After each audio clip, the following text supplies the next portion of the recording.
Bismillahirrahmanirrahim. Assalamualaikum warahmatullahi wabarakatuh.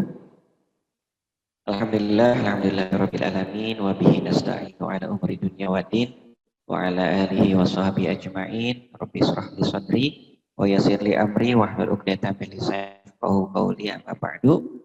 Alhamdulillah ya, kita dapat bertemu kembali ya, bermuajah dalam jaringan, juga diberikan nikmat sehat. Mudah-mudahan kita semua jauh ya, dijauhkan dari pandemi COVID-19 ini, baik kita dan keluarga besar kita, khususnya keluarga besar ITTP. Ya, kita terasa ya, kita sudah minggu ke-14, ini modul ke-13 dan 14 akan dipresentasikan. Mudah-mudahan ke depan untuk tugas besar ya, pengganti UAS, kalian bisa cek di LMS ya, untuk tugas besarnya, kemudian untuk parameter penilaiannya, kemudian untuk bagaimana menyelesaikan tugas besar, itu bisa dicek di LMS dan di YouTube channel ya, agar bisa diulang-ulang ya. Terima kasih juga telah semangat ya mengikuti perkuliahan daring ini. Implementasikan untuk pengenalan suara ini dalam TA1 atau TA2 mahasiswa ITTP ya. Karena jarang voice recognition ya, belum ada, hampir belum ada. Kemudian untuk presensi kehadiran hari ini kalian bisa lakukan scan barcode ya. Mohon scan barcode ini dilakukan pada jam perkuliahan ya, yang telah jam perkuliahan yang telah ditentukan, tidak dijadwalkan. Jadi mohon maaf apabila ini tidak bisa di-scan, berarti kalian sudah melampaui batas perkuliahan jamnya, atau kalian belum memasuki jam perkuliahan ya. Saya tunggu 1 menit, silakan. Kemudian untuk channel YouTube-nya, kalian bisa di YouTube channel TGL ya, itu bisa di sana, bisa di subscribe juga. Kemudian untuk link resumenya di https ittp link resume materi strip TGL ya, itu kalian bisa lakukan untuk resume materi hari ini ya, silahkan. Ya, hari ini kita akan membahas modul 13 ya, modul 13 dan modul 14 ya. Jadi di sini ada algoritma hidden Markov model atau kita kenal dengan HMM ya. Sebenarnya memang ini adalah subset ya dari masalah statistik ya, tepatnya di Markov model. Jadi memang ada Markov model di statistiknya, ada subsetnya, ada yang belum sempurna, maka hidden Markov model ini dibuat ya, memang cukup populer, memang digunakan dalam berbagai bidang kecerdasan ya. Contohnya yang pertama kali memang di tahun 70-an itu digunakan untuk voice recognition atau pengenalan suara. Jadi saya berharap memang mahasiswa juga selain dari hidden Markov model, nanti barangkali ingin mengambil TA1, kalian juga bisa menggunakan algoritma yang lain, tetapi memang diharapkan ada implementasi dari HMM ini untuk dioptimasi ke depan. Karena memang ada beberapa kelemahan juga di HMM. Jadi memang hal ini disebabkan oleh dua alasan kuat. Pertama, memang model ini sangat kaya dalam struktur matematika, sehingga dapat digunakan sebagai teori dasar ya, di banyak bidang aplikasi. Yang kedua, memang kenapa HMM ini digunakan jika model ini memang benar dapat bekerja efektif dan efisien untuk diimplementasikan di beberapa aplikasi-aplikasi pengenalan suara ya, pengenalan suara. Yaitu sekilas dari algoritma hidden Markov model atau kita kenal HMM. Untuk garis besarnya, outline-nya yang kita bahas hari ini adalah pengantar algoritma HMM dan proses algoritma HMM. Untuk capaian pembelajaran mata kuliah secara umum ya, ini kita sudah di kognitif 3 ya. Di kognitif 3 mahasiswa mampu memberikan contoh penerapan model hidden Markov C3 ya, kognitif 3 dalam permasalahan pengenalan suara. Jadi ke depan itu hari ini kalian bisa memberikan contoh penerapannya ya, bagaimana penerapan model HMM digunakan untuk permasalahan pengenalan suara untuk capaian pembelajaran mata kuliah secara umum. Jadi memang ada, kita harus ketahui bahwa algoritma HMM merupakan pengembangan model statistik dari model Markov ya. Itu yang kita harus ketahui. Kemudian untuk yang kedua dikembangkan oleh Andrei Shevik Markov ya, memang orang Rusia di awal abad 20. HMM pertama kali digunakan pada program pengenalan suara di pertengahan tahun 1970. Kemudian HMM juga bagian dari finite state atau finite automation ya. Jadi ini bagian dari pemodelan ya, model teoritis ya. Namun mulai dikembangkan di kalangan akademis dan engineer. Kemudian banyak ya dibahas di paper-paper internasional. Kemudian memang akurasi dari awal HMM adalah untuk program pengenalan suara atau speech recognition ya, yang dimulai pada tahun 1970 dan pada pertengahan 80 HMM dimulai untuk rangkaian pengenalan biologis ya. Banyak permasalahan-permasalahan di biologi atau bioinformatika ya. Bioinformatika mudah-mudahan di kampus kita ada ya. Ada bioinformatika juga ke depan ada prodinya, mudah-mudahan itu bisa dikembangkan kembali.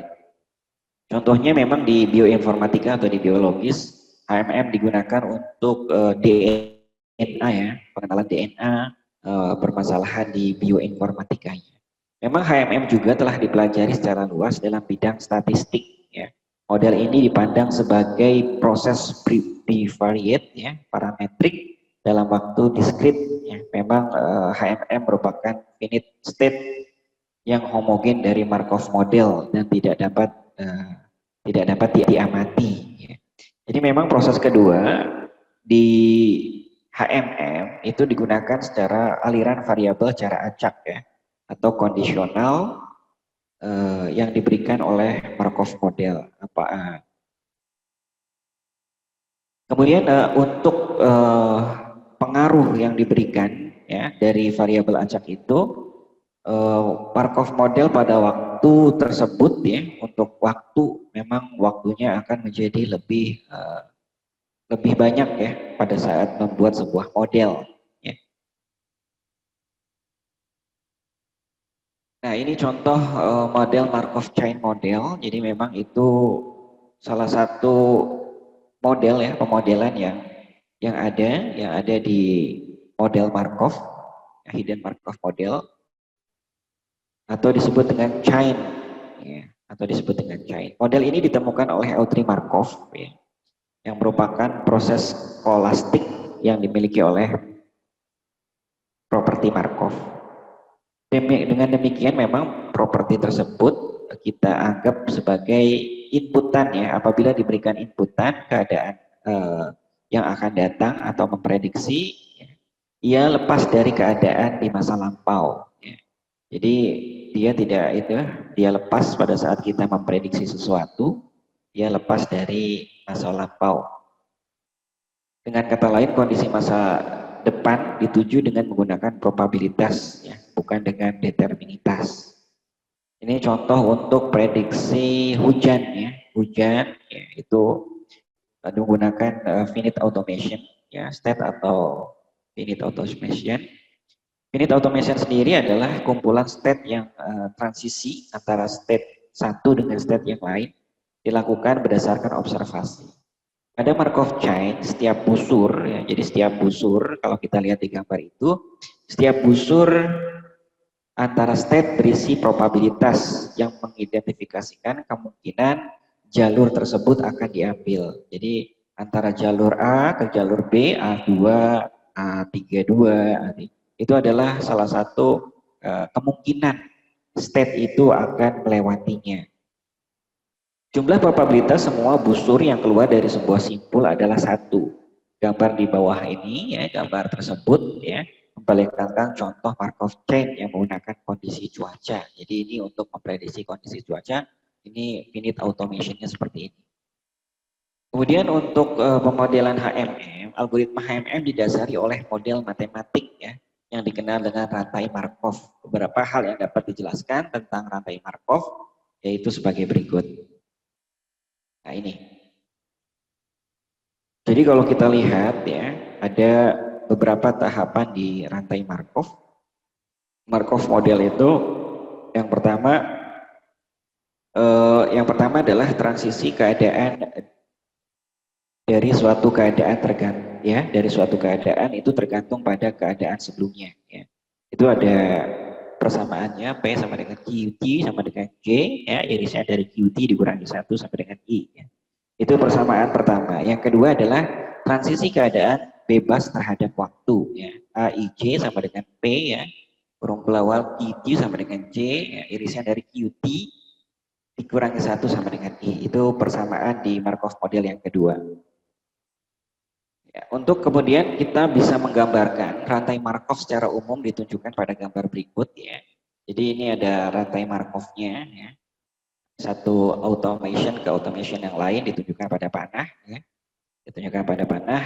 Jadi kita bisa melihat dari elemen yang terdapat pada hidden Markov model itu, yang pertama jumlah step dalam model, ya. Banyaknya jumlah step dalam model N itu banyaknya jumlah step pada model. Kemudian jumlah yang kedua jumlah simbol observasi yang berbeda tiap state, ya, kita gambarkan dengan M. Kemudian yang ketiga distribusi state transisi atau kita gambarkan dengan A sama dengan dalam kurung pelawak AIJ, dengan AIJ sama dengan P dalam kurung Q, ya, 1 ditambah I ditambah 1 sama dengan J, ya, di mana J adalah irisan Q1 sama dengan J, ya. Kemudian untuk yang keempat, ya, distribusi probabilitas simbol observasi B, ya, operasi B, ya, kita lihat di keterangannya elemen-elemen yang terdapat pada HMM. Distribusi probabilitas yang keempat, simbol observasi sama dengan B, ya, dalam kurung BJ dalam kurung K, ya, kurung kurawal, dengan BJ persamaannya sama dengan dalam K sama dengan P dalam kurung OT sama dengan VQ, VK, ya, dalam irisan QT sama dengan J, ya. Kemudian untuk yang kelima distribusi state awalnya sama dengan P sama dengan kurung kurawal PI, ya, atau dipersamakan PI sama dengan PU dalam kurung QT sama dengan I kurang atau sama dengan I kurang dari sama dengan N. Itu untuk persamaannya di HMM model, ya. Jadi kalau kalian bikin flowchartnya nanti seperti ini flowchartnya di HMM. Kemudian tulis ucap, ya, pemodelan dengan HMM atau hidden Markov model adalah tulis ucap, ya. Yang pertama adalah pensintesis ucapan adalah suatu sistem yang dapat mengubah deretan kata-kata sebagai masukan atau input menjadi ucapan sebagai keluaran. Kemudian yang kedua, pensintesis ucapan adalah suatu sistem yang dapat mengubah deretan kata-kata sebagai masukan menjadi ucapan sebagai keluaran. Ya. Kemudian yang ketiga, sistem pensintesis ucapan juga biasa disebut dengan sistem tulis ucap. Ya. Ini di HMM. Kemudian metode sintesis ucapan memungkinkan mesin dapat melewatkan perintah atau informasi kepada pengguna lewat ucapan. Ya. Jadi di situ ada tahapan-tahapannya, ya. Kita bisa lihat tahapan-tahapan tersebut. Kemudian yang terakhir, ya, metode sintesis ucapan memungkinkan penggunanya dapat menggambarkan sebuah kata. Ya, kemudian untuk gambar, ya, ini gambar, ya.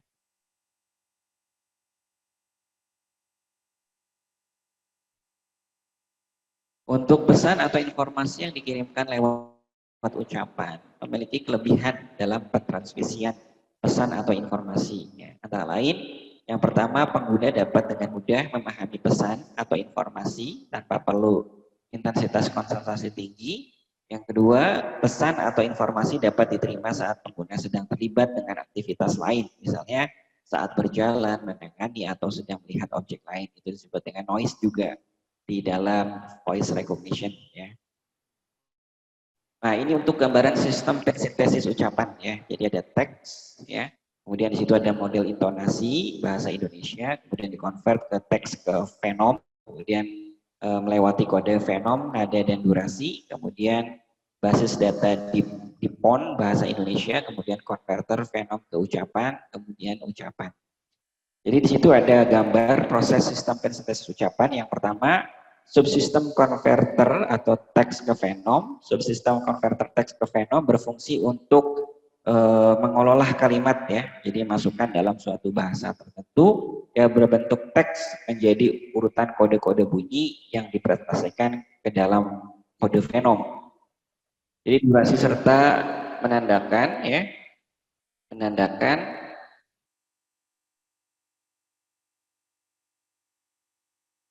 ya.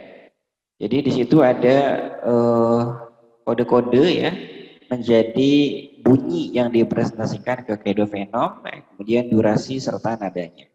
Kode-kode fenom adalah kode yang ya, jadi kode yang mempresentasikan unit bunyi yang ingin diucapkan. Jadi pengucapan kata atau kalimat pada prinsipnya adalah urutan bunyi atau secara simbolik adalah urutan kode fenom. Kemudian yang proses kedua, subsistem konverter fenom ke ucapan. Jadi bagian konverter fenom ke ucapan akan menerima masukan kode-kode fenom serta nada dan durasi yang telah dihasilkan ya.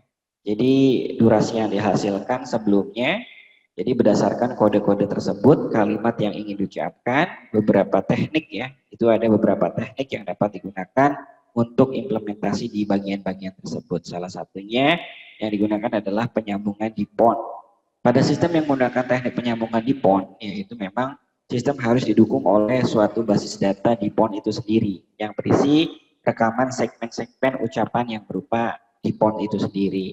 Jadi ucapan dari suatu bahasa ya yang dibentuk dari sebuah set bunyi ya yang memungkinkan perbedaan antara setiap ucapan dengan ucapan yang lain ya, maka diperlukan durasi ya untuk menentukan lama fenom itu diucapkan. Jadi memang suatu fenom itu berkorelasi ya dengan durasi dan nada yang bersama-sama untuk membentuk intonasi suatu ucapan. Jadi memang seperti itu. Jadi dari teks nanti bagaimana menjadi ucapan. Jadi memang setiap bahasa memiliki aturan atau cara pembacaan dan cara pengucapan teks yang spesifik. Jadi aturan baca tersebut menyebabkan implementasi unit ya mengkonverter teks ke fenom menjadi sangat spesifik terhadap suatu bahasa ya. Itu yang perlu kalian perhatikan pada saat bermain di voice recognition atau pengenalan suara. Ya, jadi kalian langsung nanti untuk modul HMM lanjut silahkan download modul ke-14 ya. Modul ke-14 di LMS. Kemudian untuk untuk penjelasannya itu bisa kalian peroleh di modul selanjutnya ya. Jadi silakan untuk HMM lanjut bisa di-download lebih dahulu modulnya. Terima kasih. Apabila ada pertanyaan kalian bisa wabri saya ya. Apabila kalian tertarik untuk TA1 ya, mengambil TA1 di voice recognition. Jadi untuk ke depan kalian langsung saja bisa di-download dulu modulnya di LMS. Kemudian presentasinya bisa kalian lihat di YouTube channel saya yang sudah dibagikan link. Terima kasih. Wassalamualaikum warahmatullahi wabarakatuh.